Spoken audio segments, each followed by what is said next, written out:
आखिर गुरु शुक्राचार्य कितने शक्तिशाली थे और आखिर क्यों शुक्राचार्य जैसे ऋषि को बनना पड़ा असुरों का गुरु।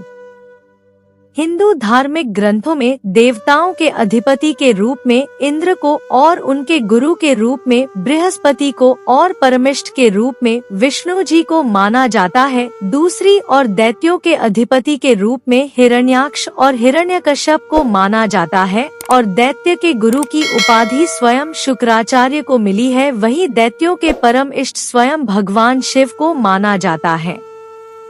एक और देवताओं के भवन अस्त्र आदि के निर्माणकर्ता स्वयं विश्वकर्मा थे, तो वहीं दूसरी और असुरों के निर्माणकर्ता माया दानव थे। लेकिन सबसे हैरान कर देने वाली बात तो यह है कि आखिर इतने शक्तिशाली गुरु शुक्राचार्य को क्यों दैत्य का गुरु बनना पड़ा।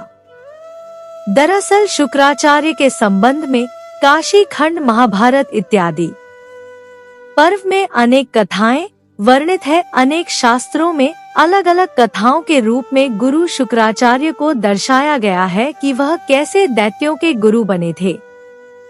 तो चले आज इस कहानी में जानते हैं कि शुक्राचार्य जैसे शक्तिशाली ऋषि आखिर कैसे दैत्यों के गुरु बने। दरअसल शुक्राचार्य महर्षि भृगु के पुत्र थे और साथ ही साथ भगवान विष्णु के भक्त प्रहलाद के भांजे भी थे। महर्षि भृगु की पहली पत्नी का नाम ख्याति था, जो उनके भाई दक्ष की कन्या थी। ख्याति से भृगु को 2 पुत्र प्राप्त हुए, धाता और विधाता। साथ ही साथ एक पुत्री भी प्राप्त हुई जो लक्ष्मी थी। स्वयं लक्ष्मी का विवाह उन्होंने भगवान विष्णु से कर दिया। वहीं भृगु के और भी पुत्र थे, जैसे उष्ण और चियावन। माना जाता है कि उष्ण यह आगे चलकर शुक्राचार्य कहलाए। एक अन्य मान्यता के अनुसार वह भृगु ऋषि तथा हिरण्यकश्यप के पुत्री दिव्या के पुत्र थे। जब शुक्र थोड़े से बड़े हुए तो उनके पिता ने उन्हें ब्रह्मा ऋषि अंग ऋषि के पास शिक्षा लेने के लिए भेज दिया। अंग ऋषि ब्रह्मा के मानस पुत्रों में सर्वश्रेष्ठ थे और उनके एक पुत्र बृहस्पति भी थे, जो बाद में आगे चलकर देवताओं के गुरु बने। शुक्राचार्य के साथ उनके पुत्र बृहस्पति भी पढ़ते थे। माना जाता है कि शुक्राचार्य की बुद्धि बृहस्पति की तुलना में ज्यादा कुशाग्र थी, लेकिन फिर भी बृहस्पति के अंग ऋषि के पुत्र होने की वजह से उन्हें ज्यादा अच्छी शिक्षा मिलती थी, जिसके चलते एक दिन शुक्राचार्य ईर्ष्यावश उस आश्रम छोड़कर सनक ऋषि और गौतम ऋषि से शिक्षा लेने लगे। कहते हैं, शिक्षा पूर्ण होने के बाद जब शुक्राचार्य को पता चला कि बृहस्पति को देवों ने अपना गुरु नियुक्त किया है, तो उन्होंने भी ईर्ष्यावश दैत्यों के गुरु बनने की मन में ठान ली। लेकिन उसमें सबसे बड़ी बाधा दैत्यों के देवों के हाथों हमेशा मिलने वाली पराजय थी। दैत्य हमेशा बार बार देवताओं से हारते थे। इसके बाद शुक्राचार्य मन ही मन यहाँ सोचने लगे कि अगर वह भगवान शिव को प्रसन्न करके उनसे संजीवनी मंत्र प्राप्त कर लेते हैं, तो वह दैत्यों को विजय दिलवा सकते हैं। संजीवनी विद्या का आविष्कार स्वयं भगवान शिव ने ही किया था। आपको ज्ञात होगा कि भगवान गणेश का सिर काटकर हाथी का सिर लगाकर भगवान शिव ने ही गणेश जी को पुनः जीवन दान दिया था। सिर्फ यही नहीं, अपनी पत्नी सती के देह त्यागने के बाद भगवान शिव ने ही दक्ष प्रजापति का अंत किया था। उसके बाद देवताओं के खूब मनाने के बाद उन्होंने दक्ष प्रजापति के सिर की जगह बकरे का सर लगाकर उन्हें जीवन दान दिया था। कहते हैं, इस विद्या द्वारा मृत शरीर को भी जीवित किया जा सकता था। यह विद्या असुरों के गुरु शुक्राचार्य को याद हुई, क्योंकि उन्होंने स्वयं भगवान शिव की कठोर तपस्या की थी। उधर देवों ने मौके का फायदा उठाकर दैत्यों का संहार आरंभ किया। उस समय शुक्राचार्य तपस्या में लीन थे। यह जानकर दैत्य उनकी माता के शरण में चले गए।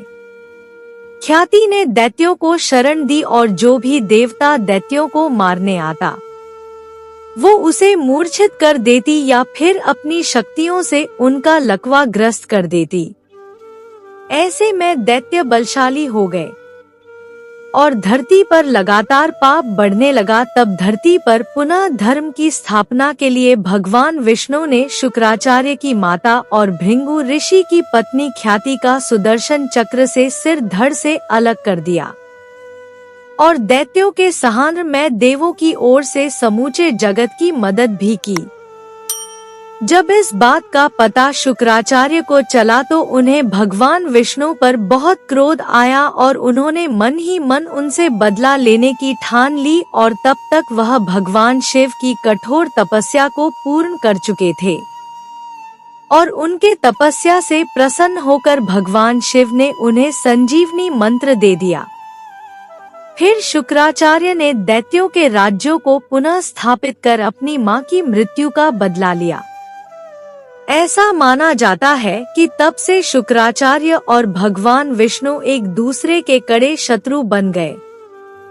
वहीं दूसरी और महर्षि भृंगु को जब इस बात का पता चला कि भगवान विष्णु ने उनकी पत्नी का वध कर दिया है तो उन्होंने भगवान विष्णु को श्राप दे दिया कि उन्होंने एक स्त्री का वध किया है, इसीलिए उनको बार बार पृथ्वी पर मां के गर्भ से जन्म लेना होगा और उनकी माता बार बार कष्ट भोगती रहेगी। वही बात की जाए शुक्राचार्य की तो शुक्राचार्य बहुत ही शक्तिशाली गुरु माने जाते हैं।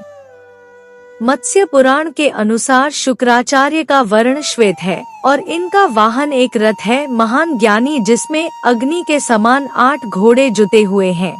सिर्फ यही नहीं, शुक्राचार्य महान ज्ञानी के साथ साथ एक अच्छे नीतिकार भी थे। शुक्राचार्य की कही गई नीतियाँ आज भी बहुत महत्व रखती है। आचार्य शुक्राचार्य शुक्र नीति शास्त्र के प्रवक्ता और उनकी शुक्र नीति आज भी इस पृथ्वी लोक में बहुत महत्वपूर्ण मानी जाती है। माना जाता है कि एक समय जब भगवान विष्णु ने त्रिविक्रम वामन के रूप में एक छोटे से ब्राह्मण बनकर राजा बलि से 3 तक धरती दान में मांगी तो उसे वक्त शुक्राचार्य बलि को सचेत करने के उद्देश्य से जल पात्र की टोटी में बैठ गए थे, जिससे कि पानी बाहर न आए और बलि भूमि दान का संकल्प न ले सके। तब वामन भगवान विष्णु ने बलि के कमंडल में एक तिनका डाला जिससे शुक्राचार्य की एक आँख फूट गई, इसीलिए उन्हें एकाक्ष यानी कि एक आँख वाला भी कहा जाता है।